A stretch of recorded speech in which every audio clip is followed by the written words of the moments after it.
This program provides education, not advice. Sponsors pay a fee for endorsements and interviews. See the truthayf.com disclosure page for details. This is where technology, innovation, and personal finance come together. This is the truth about your future with Rick Edelman.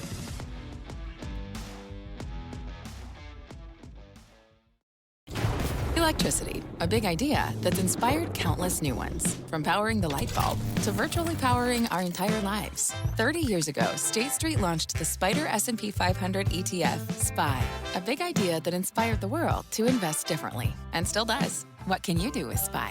Before investing, consider the fund's investment objectives, risks, charges, and expenses. Visit ssga.com for a prospectus containing this and other information. Read it carefully before investing. SPY is subject to risks similar to those of stocks. All ETFs are subject to risk, including possible loss of principal. Alps Distributors, Inc. Distributor.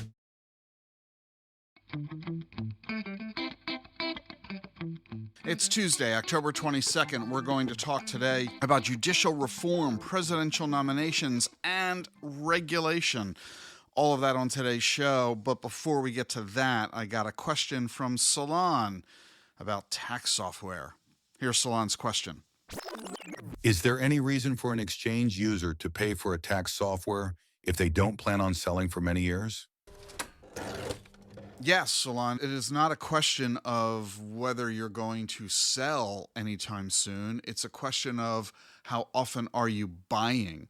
You see, the whole point of recording transactions is that you have to keep records of all of your trade lots, meaning every single time you buy an asset, you have to record the date of the purchase and the price that you paid. You also have to factor in total costs of the transaction, not just the price of the asset, but any commissions or related expenses associated with it. That affects your cost basis. Now, if you are doing lots of purchases over a number of years, for example, if you're investing on a monthly basis through dollar cost averaging, for example, or a regular investing strategy, every time you get a paycheck, you add money to your investments, that creates a separate trade lot. You have to track each and every one of those purchases over months, years, decades. When you finally sell, you have to report to the IRS not just how much money you received, but how much money you had invested, and you only pay taxes on the profit. Well, if you don't have the data of your cost basis for each of those transactions,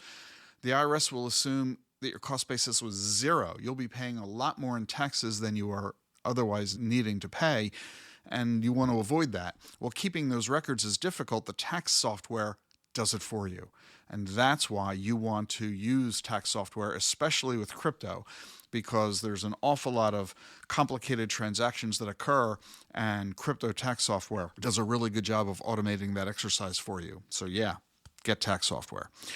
Richard from Fort Rice, he's in North Dakota. He asked me this question about Bitcoin and AI. Listen in. Rick, both Bitcoin mining and AI require significant amounts of power. Please explain how crypto and AI work together.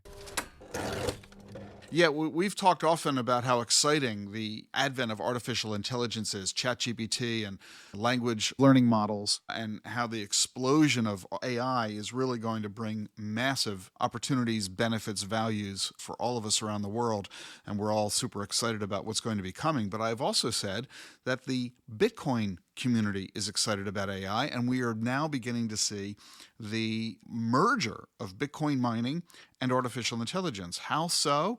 Well, AI is also known as HPC, high performance computing.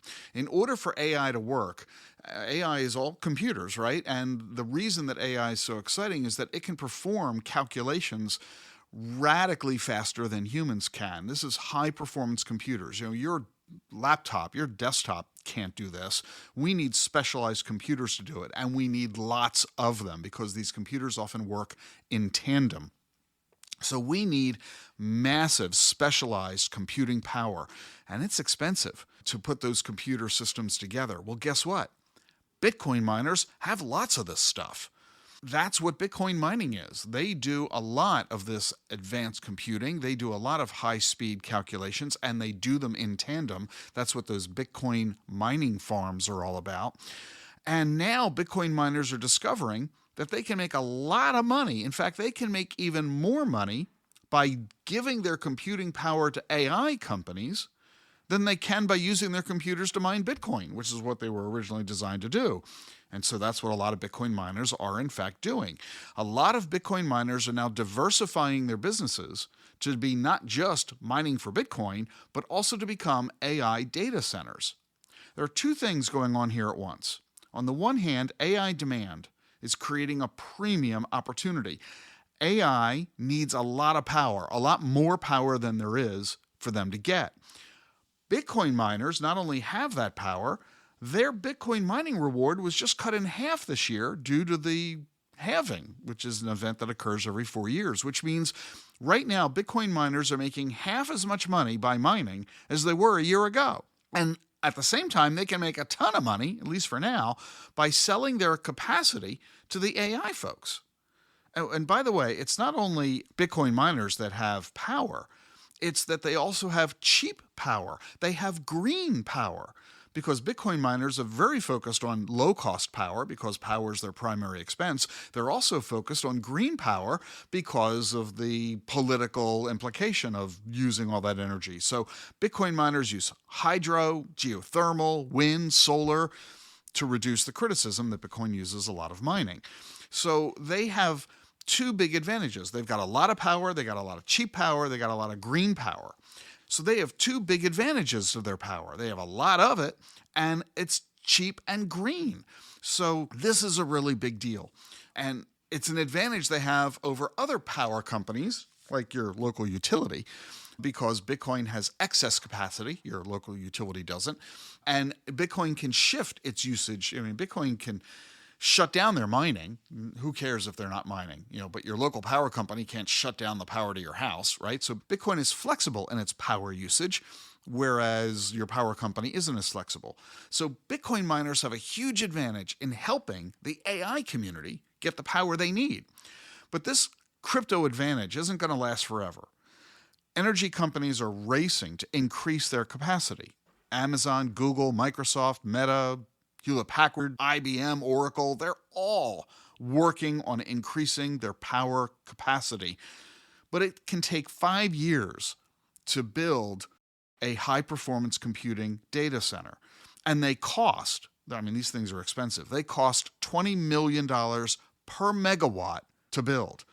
Right now, there are 14 publicly traded Bitcoin miners that are already producing 5 gigawatts of power. It would cost the computer industry $100 million to be able to build that.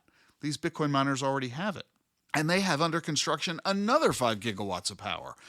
So they've got a big head start. The Department of Energy says that data centers use 50 times more energy than a commercial office building. And we are going to need 21 gigawatts of power this year.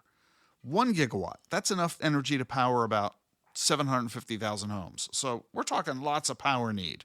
We're going to need 35 gigawatts by the end of the decade. That's going to be 10% of all the electricity used in the US just for AI. By comparison, crypto mining uses 1.5% of electricity. So AI's power consumption is going to dwarf crypto, like by a factor of 10. Let me just drill it down for you to an exact simple equation. Right now, you've got a question and you want to ask Google, hey, what are the lyrics to a Elvis Presley song? You know how fast Google produces that answer for you. It comes instantaneously. Pretty cool, right? If you ask ChatGPT a question, ChatGPT consumes 10 times more electricity than a Google search does.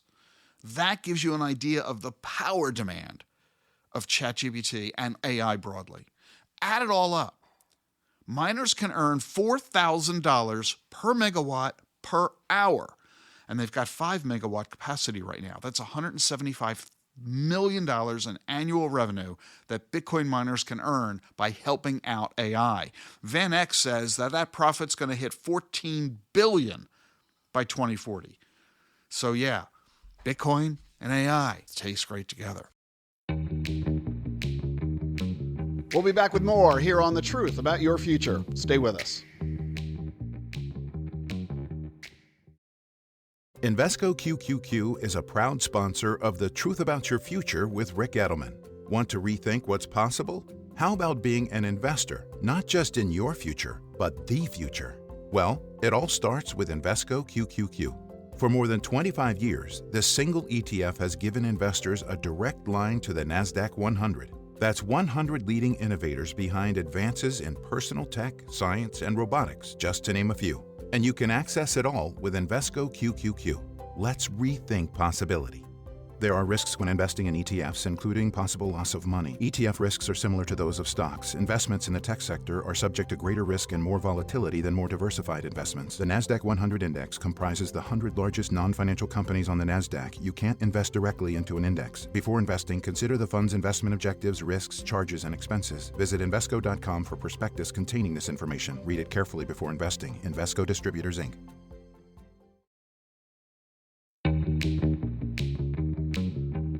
Welcome back to The Truth About Your Future. Okay, let's move on to our political conversation. As you know from tuning into this series, I am befuddled. I am struggling to determine who I'm going to vote for. I will reach a decision simply because I regard it as my civic duty. I believe we all have a responsibility to vote in the presidential campaign and to make a serious vote. Don't write in Donald Duck, okay? We need to contribute and participate in this most fundamental of all civic duties. So I got to figure it out, and I've got, less than 2 weeks till the election, isn't it? So here we are, 34 topics I've identified. I'm covering them all across 19 podcasts. Today, judicial reform, presidential nominations, and regulation. I have developed a spreadsheet, a little XLS cheat sheet, to help me quantify how I'm feeling about all of these 34 topics, not just how I'm feeling about it, but how important is the subject to me on a scale of 1 to 10, how strongly do I agree with my candidate of choice on each topic on a scale of 1 to 10, in an effort to quantify my thinking about this. This is a trick I learned from Benjamin Franklin. And you can download my XLS, you can use it yourself, you can modify it to suit your own desires and needs. And I invite you to do that. I would love to hear your views of your usage of my Excel spreadsheet, little cheat sheet, to help you reach a decision the same way I am trying to reach a decision. Not that you'll reach the same decision as me, but that you will if you are undecided, and 10 or 15% of us are in this country. We're the ones who are going to choose the next president because the decideds are at a standstill. They're locked up, right? We know it's roughly 50-50, Trump-Harris, Harris-Trump. And they're locked and stuck. They're not going to choose the president. We are. And that's why I'm going through this exercise with you on a daily basis. Okay, let's tackle today's 3 topics: judicial reform, presidential nominations, and regulation. First, regulation. Here's what a couple of my listeners have written to me with their comments. First, here's Robert. Here's what he said from Huntington Beach, California. Trump and Elon Musk will be forming a new branch of government that will eliminate hundreds of billions, if not trillions, of dollars of waste in government spending. And off in Texas, here's what Doug had to chime in. Here's what he wrote. Hello, Rick. Trump wants to cut government bureaucracy, and he did so in his first term.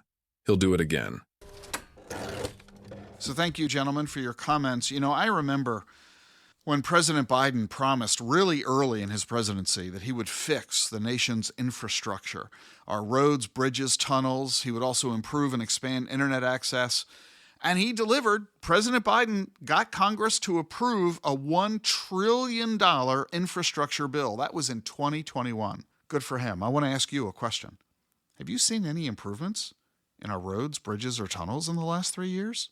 Have you seen an improved or expanded internet access? Not me. And it's not because Joe Biden failed. He delivered the bill. He got Congress to provide the money. The problem is that we haven't seen those improvements in our infrastructure because of the bureaucrats.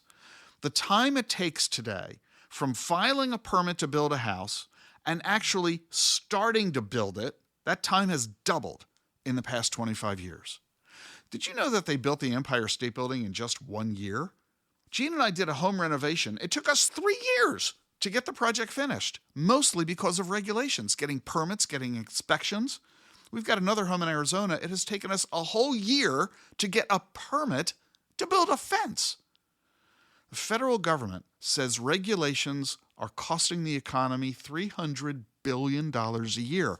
The National Association of Manufacturers says nonsense. It's not $300 billion, it's $3 trillion.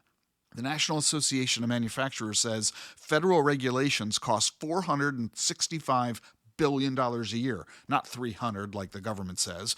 They say we spend $50,000 per employee per year just on regulation compliance. In other words, without all the need for all that, your pay could be skyrocketing higher than it is today. Without all these regulations, not only would your pay be a lot higher, prices would be a lot lower. And it's not just the National Association of Manufacturers that says this. The National Association of Home Builders says that the cost of regulation adds $93,000 to the price of every house in America. Now think about that. The average house in America is $420,000. We're talking nearly 25% of the cost of your house just to pay for the regulations that let builders build it.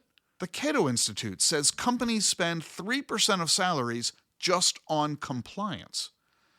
You know, Biden and Harris keep bragging about all the job growth in America. Last year, we added 3 million new jobs, and Kamala Harris is running around the country bragging about that fact. And hey, got to give her credit. Good for her. 3 million new jobs, more people working, less unemployment, more people working, more money into the economy. Everybody's lifestyles get better, etc. Great. We added 3 million new jobs last year. Guess what Kamala Harris doesn't brag about?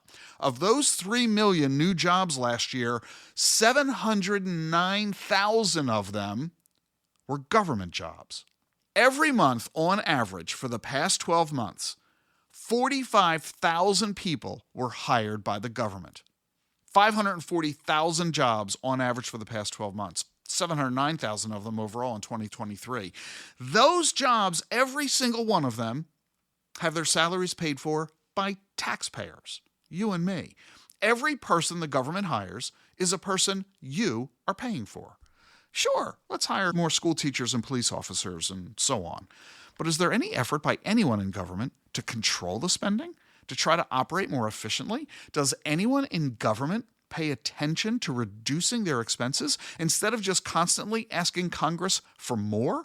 There's no question that Kamala Harris will expand government. She will add to the number of government jobs. Donald Trump, on the other hand, he's a businessman. Whatever else you can say about him, whatever other label you can apply to him, many of which are valid, so's this one, business exec. He pays a lot of attention to costs. I'm a business exec, so I've got to go with Trump on regulation. Next, presidential nominations. Here's what a couple of my listeners had to say. First, we'll hear from Paul. Here's what he wrote in. I share your concern about Trump's association with crackpots like Laura Loomer. She is a clear nutcase, but have you looked at some of the allies of Kamala Harris lately? Rashida Tlaib, Ilhan Omar, Ayanna Pressley, AOC, among others. They give lessons in anti-Semitism. I also heard from Gary. Here's what Gary said. Can you picture Loomer as a high-ranking cabinet member? Not to mention Giuliani or Bannon. Harris has said she'll appoint a Republican to the cabinet. No way Trump will do that. Yeah, I thoroughly, positively agree with both of you, Paul and Gary. I am terribly concerned about the fact that Donald Trump has made it clear he will surround himself with think-alikes. He wants yes men. He wants loyalists ahead of experts. He's not interested in getting to the heart of the matter or doing necessarily what is best for everybody. He's going to focus on what's best for him. So on presidential nominations, I would prefer Kamala Harris. There's no question in my mind on that because of the things Trump has said he will do. Finally, judicial appointments, rounding out our troika of topics today. A couple of more comments from you. Here's John. He's in Raleigh, North Carolina. I will vote for Trump because the judges that he appointed were first rate. They have multiple times showed that they respect the Constitution. And here's another John. He's from Cornell University. Thanks again. I'm really enjoying the analysis and perspectives from both sides. Very informative. I appreciate the balanced analysis. In your podcast on the economy, you said, I count on the media and his political opponents and the courts to keep him in check. That's the way our system of government is supposed to work, and I think it will. This is despite his recent speeches, where he's detailed plans to undermine each of these checks, such as arresting critical members of the media, using the military against protests, and stacking courts with loyalists. Could he succeed in doing those things? Would the systems hold? So thanks to everybody who wrote in today. For me, the topic of judicial appointments is really very easy. It's a very easy answer. Kamala Harris. And I say that simply because I look at the Supreme Court. To me, there is no bigger, longer lasting issue than Supreme Court nominees and, of course, the federal bench as well. Take a look at our 9 justices. Clarence Thomas, 76 years old. Sam Alito, 74. Sonia Sotomayor, she's 70. 3 of them in their 70s. Clarence Thomas will be 80 years old by the time the next president leaves office. There is a distinct possibility our next president will appoint 1 or more Supreme Court justices. John Roberts, he's 69. That's close enough to 70, right? You could argue that 4 of them are going to be in their 70s, pushing 80. We've got Kagan, she's 64. The others are pretty young. Kavanaugh's 59, Gorsuch 57, Barrett 52, Jackson 54. So I'm not so sure any of them are going to leave, barring, heaven forbid, a health issue among any of them.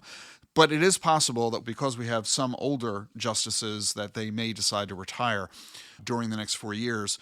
I do not want to see more right-wing extremist Republicans nominated to the Supreme Court. Do you realize that of our 9 justices on the Supreme Court, 7 of them are Catholics? Now, I'm not being anti-Catholic here. I'm simply saying Catholics as a percentage of the U.S. population does not constitute 7 out of 9 people. We do not have proper representation on our court of viewpoint. We do not have sufficient diversity. There's been a focus on race and a focus on gender. That is not representative of diversity when it comes to legal scholarly viewpoint. We are seeing too much political conservatism, and if Donald Trump is elected, that will get worse, not better. Simply for the sake of diversity, I want to see Kamala Harris elected for this particular issue, because if there are opportunities to make nominations to the Supreme Court, Kamala will help round out the court from its current 6-3 conservative leaning. It won't go 7-2, 8-1, 9-0. It'll go to a far more balanced approach. So I give judicial reform and presidential nominations to Harris, and I give regulation to Trump. Sorry, it's how I say it.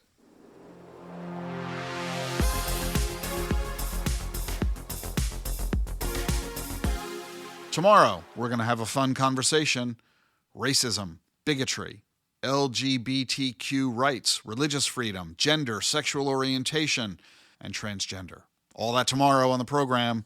I want you to join me for that. I also want you to join me tomorrow, 2 p.m. Eastern, for a really important webinar, How to Factor Longevity into Your Financial Planning. You run a really high risk of outliving your money. We all remember the days when we were young where we ran out of money before the end of the month. Imagine running out of money before the end of your life. We're going to talk about how you can address longevity risk, a couple of really new investment opportunities, dealing with the innovations of medicine, and how to compensate for the new longevity risk that you face. Nate Conrad, the head of LifeX at Stone Ridge Asset Management, is going to be joining me. It's a free event. If you're a financial advisor, you want to check in on this for your clients, and you'll get 1 CE credit for doing so. You can register right now. The link's in the show notes. See you tomorrow for both of these topics. I'm glad you're with me here on The Truth About Your Future. If you like what you're hearing, be sure to follow and subscribe to the show wherever you get your podcasts, Apple, Spotify, YouTube. And remember, leave a review on Apple Podcasts. I read them all. Never miss an episode of The Truth About Your Future. Follow and subscribe on your favorite podcast app. I'll see you tomorrow. How do advances in science, technology, and medicine translate into investment opportunity? Listen and learn. This is The Truth About Your Future with Rick Edelman.